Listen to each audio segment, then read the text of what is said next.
What's that? A hippopotamus. And what's that? Another hippopotamus, Dumbo. You're the Dumbo. How come they look so different? One's a Mr. and one's a Mrs. I'll buy that. Do hippopotamuses get married? I guess everybody gets married. Except maybe my mom. Hey, my folks are having an anniversary party. What's an anniversary? Well, it's like points or something. Mothers and fathers save them up, and when they get enough, they have a big party. Boy, that's neat. Hey, wouldn't it be great if your mom and Steve started saving up so they could have a big party too? Yeah, but they can't. They're not even married. Well, maybe they could borrow a couple leftover anniversaries from my folks and at least have a little party. Yes, thank you, Mr. Follier. Yes, goodbye.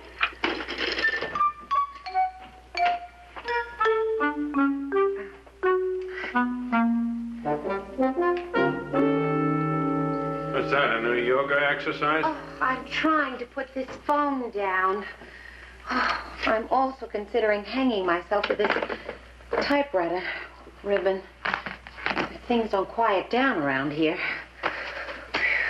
Where's that wife of mine? Oh, Dr. Chegley, Nurse Wicks is attending a fainting spell in the computer department. You know, on days like these, you should be glad she helps out part-time. Oh, I am glad. I'm glad it's not full-time. I'm going to lunch. Oh, well, don't forget the travel agent. Oh, holy smoke, our tickets to Acapulco. It slipped my mind completely. I wish somebody would surprise me with a trip for my birthday. Ah, some surprise. You know, for months now, she's been warning me that if I didn't surprise her with a trip, this would be her last birthday as Mrs. Morton Chegley. You know, on second thought... Dr. Chegley. Yes, sirree. Goodbye, Mr. Paris, and have a lovely time in England. The name is England, and I'm going to Paris. Oh.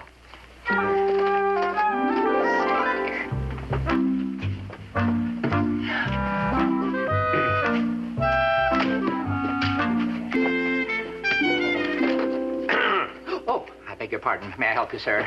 I'm Dr. Chegley. Dr. Chegley. Oh, of course, Dr. Chegley. The romantic Virgin Islands, wasn't it? Acapulco. Yes, romantic Acapulco. Romantic resort on the romantic Sea of Cortez, yes. Oh, I have your reservations are confirmed, and I have your tickets right here. Was it here? Let's see. No, it was here. I remember. Right here. Oh, forgive me, Doctor, but when my girl goes to lunch, she leaves the place in utter chaos, utter unromantic chaos. Let's see. Oh, would you get that, please? Oh, pardon me. Romance, travel agency, roaming with romance. Oh, yes, Mr. Bruce. Yes, indeed. Oh, I had no trouble at all confirming your reservations. As a matter of fact, you'll be staying at the, oh, here we are. Here we are. Let's see. 2 romantic weeks. Bridal suite. Regal Hawaiian Hotel on romantic Waikiki for Mr. and Mrs. Stephen Bruce. Oh, now, don't you concern yourself, Mr. Bruce. I'll see that the hotel makes all the arrangements for a perfect romantic honeymoon. Not at all. Goodbye. Julia's getting married. Why wouldn't she mention it to anyone? Well, that's what I'd like to know. Maybe they're going to elope. How romantic! I've heard that word enough today. Morton, that's why Julia hasn't said anything. They want to steal away without anyone knowing a thing about it. Well, that's just peachy. What am I supposed to do? Who's going to be insisting me? And don't suggest you. Perish the thought. Where are you going? I'm going in there and talk to that little sneak. Martin Chegley, you'll do nothing of the sort. With your usual tact, you'll turn a molehill into a volcano. Now sit down. Don't you tell me what to do in my own clinic. Martin, Julia's entitled to her privacy. Besides, at a time like this, she's much more likely to confide in another woman. I'll get it out of her. Doctor seemed out of sorts when he came back from lunch. Anything wrong? Only his usual ailment, chronic crankitis. Is it very painful? Only to you and me. Oh, listen, Marie just called. She and Lenny are having a party Saturday night. It's their wedding anniversary. They'd like you and Dr. Chegley to come. How nice. Wouldn't miss it for the world. I can't believe they've been married 10 years. Well, you know the old proverb, Julia. 1,000-mile journey starts with a single step. It's that first step, huh? That's the big one. You're so right. Say, now that the old bear is back, why don't the two of us go to lunch? Oh, not a chance. This morning's rush didn't leave me any time to finish my inventory.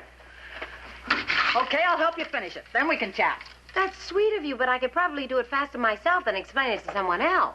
Well, of course, if you'd rather be rid of me. Oh, what? Oh, it's quite all right. If you don't care to discuss it, you certainly don't have to. But I think your friends deserve some consideration.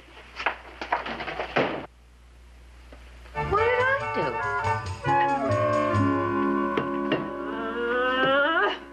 Well, what has got you so steamed up? We just had a fight. Oh, you and Len? Who else? I can intimidate Earl. Well, what was it about? Look, we're good friends, aren't we? You and Len? You and me. Oh, well, of course. The kind of friends who confide in each other. Tell each other things we wouldn't tell anyone else. I certainly hope so. Okay. Then I want you to know that whatever you have to tell me will be kept in strictest confidence. I appreciate that, Marie. Well, Well, what? go ahead. With what? With what you have to tell me. I don't have anything to tell you. You don't? Well, nothing special. Julia Baker, don't you dare sit there and tell me you have nothing to tell me. I don't have the foggiest idea what you're talking about. Julia, what is the most important thing on your mind right now? Right now? Yeah. Oh, my car payment. Oh, boy. I never thought you'd be coy with me. Coy, I'm not being coy. I mean, how close can two girls be? We're practically sisters. Our sons go to the same Indian guide tribe. Your floor is the ceiling over my family's heads. Marie, I'm sorry, but I can't think of anything important to tell you. All right, Julia. All right. I won't press it any further. If you can't tell your closest, your most faithful, your eternal friend, then that's the way it'll have to be. I don't want you to feel any guilt about it. Good night! I was pretty upset. You're blowing this all out of proportion. You still don't know for sure that they're eloping. Len, it's just as I told you last night. She acted so innocent it was practically a confession. Even if it is true, she might have a very good reason for not wanting people to know. Well, I certainly can't think of any. Marie, she doesn't owe us an explanation. If Julia wants to keep her marriage to Steve Bruce a secret from you or anyone else, it's strictly her business. Bye. Hi, O.J. Wagadorn. Hi, Corey. My mom's driving us today. Yeah, I know. Boy, did I find out something great about her. What? I don't think I can tell you. It's supposed to be a secret. And how'd you find out? Nobody told me. I just heard. Okay, don't tell me. Just say it and I'll listen. I guess that'd be okay. But I think we better close our eyes. What for? It'd be more like a secret. You wouldn't be able to see me saying, and I wouldn't be able to see you listening. Okay. Ready? 1, 1, 2, 3, close. Yours closed? Yep, yours? Yep, yours real tight? Yep. Will you hurry up, Earl J. Wagonhorn? It's dark inside my head. Well, okay. I heard my mom tell my dad that your mom... Hey there. What are you two doing? Plotting a way to cut school? Heck no, Mrs. Baker. We like school. Well, then let's get to it. Boy, that was a close call. You'll have to listen later.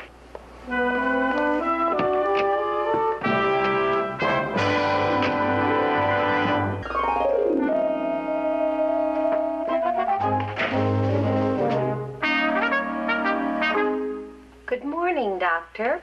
Morning. It's a lovely day, isn't it? What's so blasted lovely about it? Oh, I was just trying to make conversation. That's the trouble around here. Everybody makes conversation.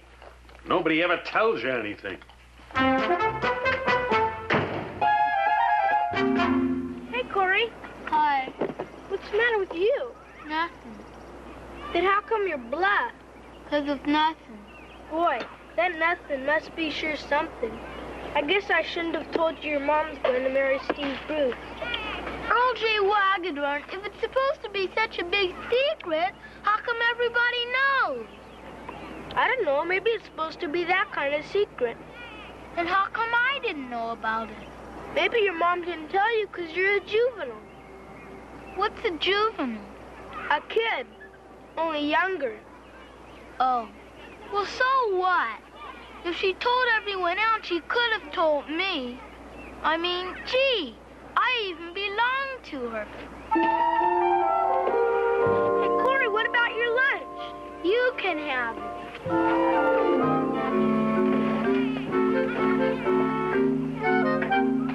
Tuna fish and jelly. Oh, boy. I wish you'd forget that fantasy that nobody likes you. That is not a fantasy. Last night, Marie lit into me for no reason at all. And tonight at supper, Corey acted as though I had robbed his piggy bank. He's my own son. So he's got things on his mind. And Marie? She's got things on her mind. I suppose Dr. Chegley and Melba, they have things on their mind, too. Steve, something is wrong. Look, Julia, if you were to tell me that one person was sore at you, even two, I could buy it. But when you say that the whole world is beating up on you, that sounds like exaggeration. Well, I don't care what it sounds like. I can recognize hostility. And I can recognize a figment of the imagination. Uh-huh, there, you see? I was right. Now even you're angry with me. I am not angry. Oh, yes, you are. I am not. Steve Bruce, I can recognize anger when I see it, and you are angry. Julia, for the last time, I am not angry. I am furious.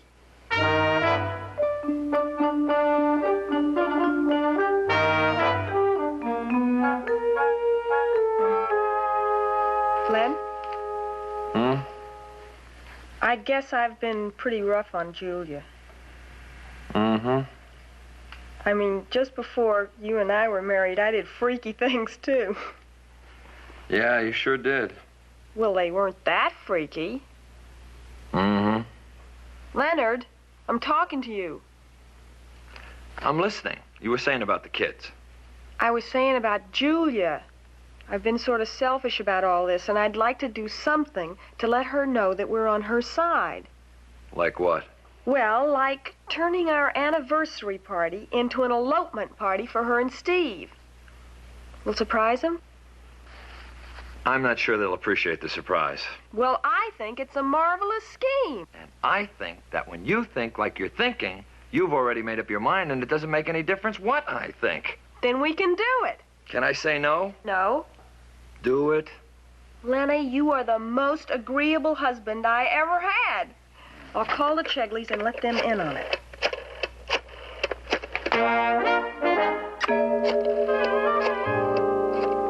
See? You didn't believe me when I told you Anna's survey party was so much fun. You didn't tell me there'd be so much good stuff to eat.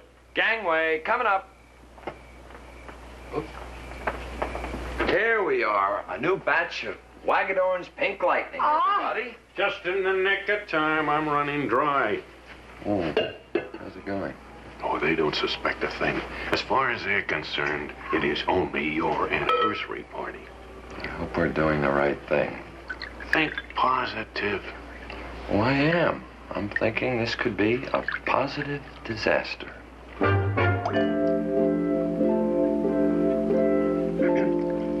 Well, if you two can bear to part with me, I think I'll see what's going on in the kitchen.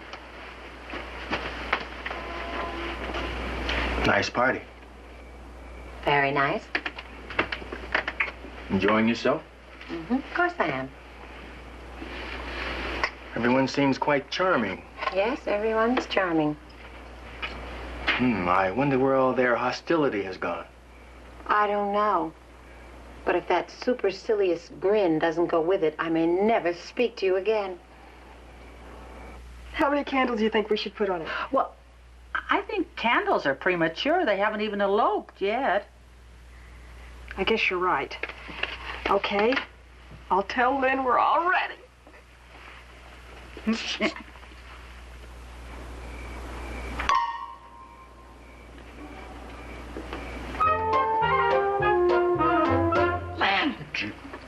Marie, I wish you'd stop with the James Bond routine. I don't want to ruin the surprise. Everything's ready. Well, good. Let's spring it now before all this footsie playing tips them off. Okay, you two figure it out. I'll get Melba. Since you're the senior member of this gathering, you propose the toast. Chicken. True. All right, everybody, gather round. Fill your glasses. Well, looks like we're about to toast the anniversary couple. That's the time for love and peace, Mrs. Baker. How about a truce? Well, I may settle for a temporary ceasefire. I feel like a schoolgirl with her first cookie jar caper. Me too. I can't wait to see their faces when they realize we know about it. Well, we all ready? You know, Steve, I hope when your mother and father get to Hawaii, their anniversary will be as lovely as this one. What'd they say? Something about Hawaii. What'd she say about Hawaii? Is anything wrong? No. We were just curious about what you were saying about Hawaii. Oh, I was just speaking about Steve's folks. They're flying there next week. Any particular occasion? Very particular. Their second honeymoon. Yeah, they've taken a bridal suite at the Regal Hawaiian. Mr. and Mrs. Stephen Bruce, married 35 years. Yeah, but you're Stephen Bruce. Sure. Junior. Have been for years. Well, second honeymoon in Hawaii. How exciting. How imaginative. Isn't it remarkable what the imagination can dream up? I absolutely agree. Don't you, Marie? Leonard J. Wagedorn, don't you dare. The cake! I have to erase the cake! And one more word out of you, Mrs. Chegley, and your trip to Acapulco shrinks to Burbank. Just what is going on around here? Yeah. And what's this?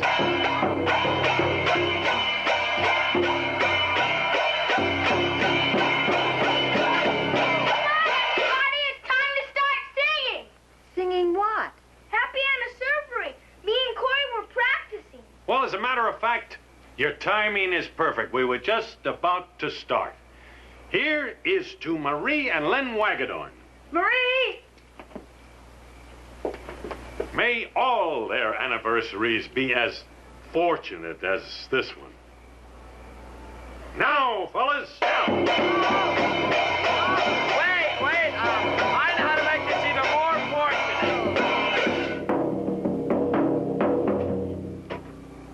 There. Very. Now we can go ahead with our...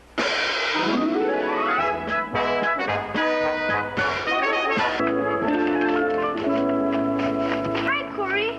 What you got, Earl J. Wagedorn? My mom sent me to the store. I charged it first time. Isn't that terrific? Yeah, I guess so. Hey, what's the matter? My feelings can't make up their minds. What do you mean? Well, I feel good because my mom wasn't keeping no secrets from me. Yeah? But I feel bad because that means she's not going to marry Steve after all. Why does that make you feel bad? Because now she'll never save enough anniversary points for a party. Gee, that's tough. You think a cookie would help? A cookie? Well, we could try.